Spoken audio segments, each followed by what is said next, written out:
욥의 세 친구들이 계속해서 번갈아 가면서 욥과 대화를 했고, 그런 대화들을 통해서 욥의 세 친구의 결국은 신학이라고 하는 것은 우리가 율법주의로 그렇게 명명할 수 있다. 그렇게 말씀을 드렸습니다. 이제는 욥도 말하자면 응수를 하는 거죠. 욥에게도 신학이 있는 거죠. 욥의 세 친구들도 하나님을 믿었고 욥도 하나님을 믿었어요. 저마다 자기가 가지고 있는 신앙의 관념을 가지고 지금 대화를 하는 거죠. 지금 욥이 상당히 그래 따지면 굉장히 불리한 입장에 있죠. 잘 되고 하는 일들마다 형통하고 이런 사람이 하나님에 대해서 얘기를 하면 그럴듯해 보일 거 아닙니까? 근데 뭐 하는 일마다 되지도 안 하고 문제가 생기고 어려움이 일어나고 지금 한마디로 욥과 같은 이런 상태에서 하나님을 말한다. 그러면 누가 들어도 그럴 거 아니에요. 야, 너의 하나님은 어디 있냐? 그럴 거 아니에요. 그죠? 그런 상황 속에서 욥이 자기의 신학, 말하자면 자기의 신앙을 하나님 앞에서 지금 이렇게 또 친구들 앞에서도 얘기를 하고 있는 거죠. 우리가 뭐 친구라 그러니까 동년배의 그런 친구를 의미하는 건 아닙니다. 이게 평소에 아주 친분이 두터웠던 사람들, 그중에 욥보다 나이가 많은 사람도 있고 좀 뭐 차이도 나고 어린 사람도 있고 이런 거죠. 2절에 나의 정당함을 물리치신 하나님. 결국 욥이 자기가 고난을 당하고 있다 이 말이잖아요. 나의 영혼을 괴롭게 하신 전능자의 사심을 두고 맹세하노니. 자, 이런 상황 속에서도 욥은 자기 신앙에 대한 확신이 있는 거죠. 그러니까 전능자의 사심을 두고 내가 맹세한다는 거예요. 이거는 지금 하나님 앞에서 자기 자신의 의로움에 대해서 지금 이런 식으로 얘기를 하는 거죠. 자, 욥이 자기 자신의 의로움을 친구들 앞에 밝히면 밝힐수록 친구들은 욥을 더욱더 비난하죠. 그죠? 왜냐하면 네가 그렇게 하나님께 재앙을 당하고 있으면서도 네가 악을 행해가지고 하나님이 너를 징계하고 심판했는데도 불구하고 네가 아직도 깨닫지 못하고 끝까지 네가 의롭다고 얘기하는구나. 친구들은 계속 그렇게 보는 거죠. 근데 욥은 그렇게 보지 않아요. 욥은 내가 비록 이렇다 할지라도 나에게는 나의 길을 아시는 그분, 나의 의가 되시는 그분이 있다. 이런 이제 믿음의 고백을 지금 하는 거예요. 그러니까 어려움과 환난과 고통 속에서도 욥은 계속해서 하나님을 의지하는 믿음을 보여주는 거죠. 그 상황 속에서. 그러니까 그 믿음의 확신이라고 볼 수 있는 거예요. 지금 현재 이런 욥에 말하자면 내가 전능자의 사심을 두고 내가 맹세한다. 이렇게 내가 떳떳하다. 자기의 떳떳함이 그러니까 자기 행위 때문에 떳떳한 게 아닌 거예요. 욥은. 나는 하나님을 굳게 믿어 이건 거예요. 그래서 자기 믿음의 확신을 지금 보여주고 있다고 할 수 있죠. 그래서 5절에 나는 결코 너희를 옳다 하지 아니하겠다. 이 세 친구들을 도리어 욥이 비난하는 거죠. 생각해 보세요. 이 정도 되면 본인 스스로도 이 주눅이 들 거 아닙니까? 본인 스스로도. 예? 야, 그래. 너들 말이 맞아. 아마 죄가 많은가 봐. 이렇게 나올 수 있잖아요. 예? 이런 일을 내가 겪은 걸 보니까 내가 뭔가 큰 죄가 있나 보다. 이런 식으로 이제 나갈 수 있는데 욥은 정작 반대로 그렇지 않죠. 오히려 새 친구들의 모든 말들이 잘못됐다라고 지금 이렇게 오히려 반박을 하잖아요. 자, 이런 말하자면 욥의 확신 이게 어디서 나왔을까요? 욥 자신도 지금 막 이 문둥병이 들려가지고 지금 막 몰골이 아마 엉망이었을 거예요. 문둥병이라는 거는 이 한센시 병이 이게 살이 다 녹아내리잖아요. 얼마나 몰골이 추했겠어요. 그런 상황 속에서도 지금 욥이 자기의 확신을 갖고 이렇게 얘기를 하고 있다 이 말이죠. 그리고 죽기 전에는 나의 온전함을 버리지 아니할 것이다. 내가 내 공의를 굳게 잡고 놓지 아니하리니 내 마음이 나의 생애를 비웃지 아니하리라. 나는 부끄러움 없다는 거죠. 하나님 앞에서 믿음으로 떳떳하게 살았고, 그리고 나는 그 믿음의 기초 가운데 튼튼하게 서 있어. 우리가 그렇게 볼 수 있는 거예요, 이 말을. 자, 그러면서 이제 자기를 비난하는 사람들에 대해서 도리어 욥이 이제 듣고 있다가는 이제는 꿈틀대는 거죠. 내가 더 이상 그런 부당한 말을 듣고 있지 못하겠다. 나는 하나님을 믿고 있었고 나는 진실되게 하나님을 믿었다. 그리고 그런 믿음 가운데에서 나는 하나님을 의지하고 있고 이러면서 계속 그런 얘기를 하는 거예요. 그래서 28장만은 또한 계속해서 욥의 신학을 보여줍니다. 자, 이번에는 지혜에 대한 겁니다. 이런 지혜는 믿음이 없이는 이런 지혜에 대해서 저는 말할 수 없다고 생각을 해요. 자, 은이 나는 곳이 있고 금이 재련되는 곳이 있으며 철은 흙에서 캐내고 동은 돌에서 녹여 얻느니라. 이 옛날에도 다 이렇게 재련을 해가지고 금속들을 얻은 거죠. 사람은 어둠을 뚫고 모든 것을 끝까지 탐지하여 어둠과 죽음의 그늘에 있는 광석도 탐지하느니라. 쉽지 않죠. 지금 뭔 얘기를 하려고 하냐면 욥이 지혜를 말하려고 그러는 거예요. 금속도 땅 속에 그렇게 깊이 있게 감춰 있는 귀금속들도 찾아내잖아요. 하지만 지혜를 찾아내고 뽑아내는 건 쉬운 일이 아니라는 걸 지금 얘기를 하고 있는 거예요. 자, 5절에 음식은 땅에서부터 나오나 그 밑은 불처럼 변하였도다. 그 돌에는 청옥이 있고 사금도 있으며 그 길은 솔개도 알지 못하고 매의 눈도 보지 못하고 용맹스런 짐승도 밟지 못하고 사나운 자도 그리로 지나가지 못하였느니라. 사람의 굳은 바위에 손을 대고 산을 뿌리까지 뒤엎으며 반석의 수로를 터서 각종 보물을 눈으로 발견하고 누수를 막아 스며 나가지 않게 하고 감추어져 있던 것을 밝은 대로 끌어내느니라 그랬어요.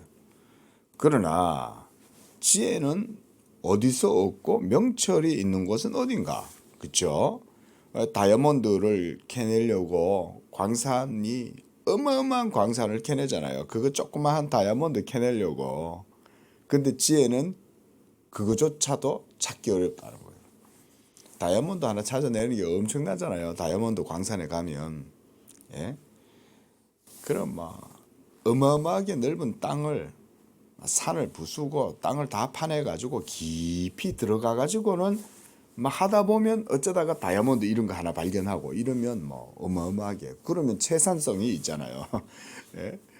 그 넓은 땅덩어리에 넓은 데서 다이아몬드 좀 캐내면 그것으로도 들어간 돈만큼 더 많은 돈을 벌 수 있으니까 다이아몬드를 그렇게 찾으려고 그러는 거죠. 그런데 지혜는 어디서 얻고 명철은 있는 곳은 어디냐? 그 길을 사람이 알지 못하나니 사람이 사는 땅에서 찾을 수가 없다.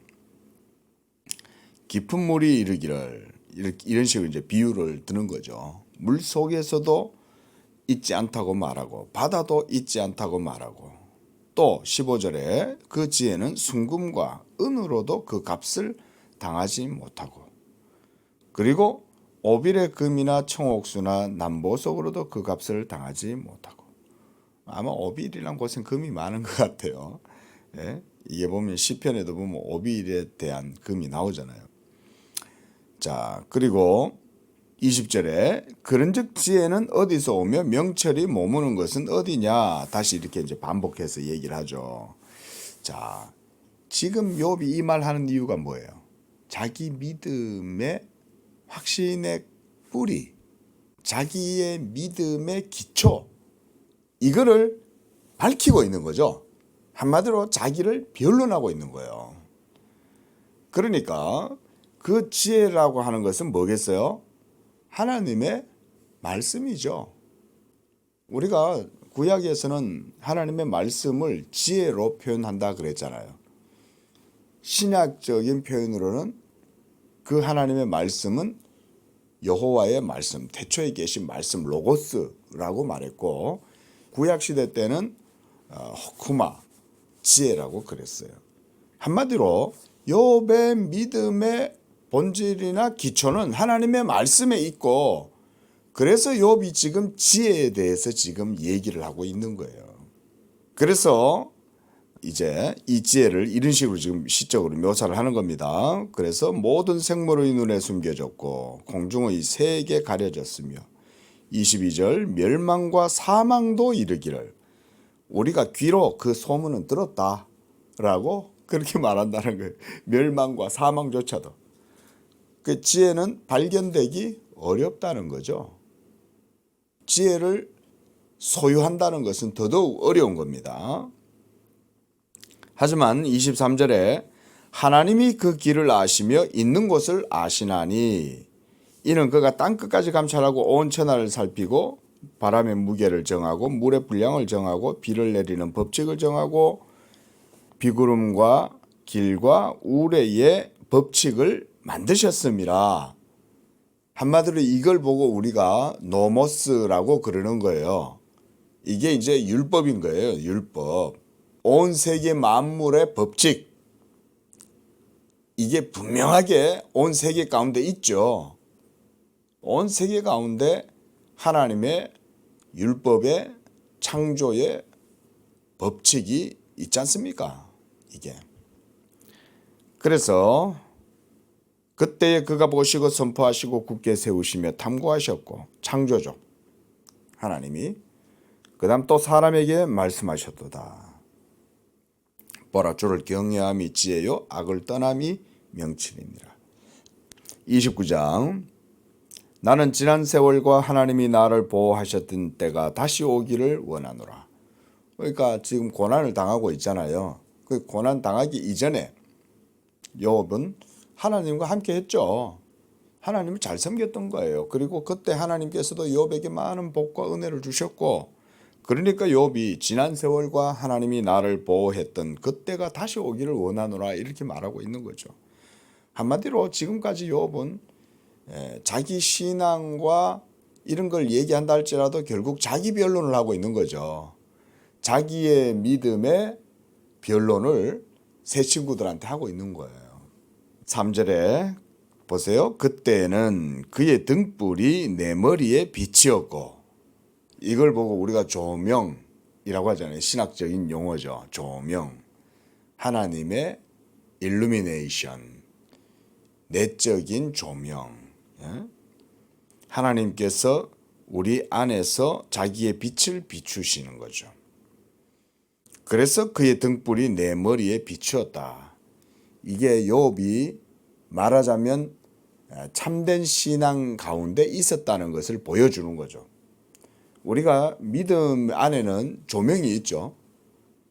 하나님의 성령이 믿는 자 속에 빛을 비추어서 믿는 자는 그 빛으로 하나님을 인식하고 아는 거죠. 그 내적 조명이 있는 거예요. 한마디로 욥에게도 그런 조명이 있었던 거예요. 그리고 그가 빛을 힘입어 암흑에서도 걸어다녔느니라. 하나님의 역사를 이렇게 말하는 거죠. 자, 이런 표현들은 좀 제가 볼 때는 좀 깊이가 있어요. 이게 욥기는 한 절 한 절 그냥 구구절절이 아주 대단한 것 같아요. 자, 넘어갑니다. 5절에도 그때에는 전능자가 아직도 나와 함께 계셨다. 그리고 욥의 그 의를 모든 사람들이 다 인정했다고 또 말해요.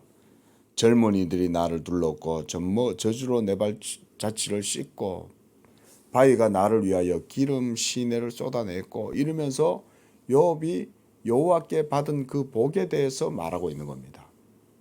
하나님이 욥과 함께 하니까, 그리고 욥의 그 믿음을 하나님이 변론해 주시고 하나님께서 인정해 주시니까 많은 사람들이 욥을 인정하고 존경하고 존귀하게 여겼던 거예요. 예?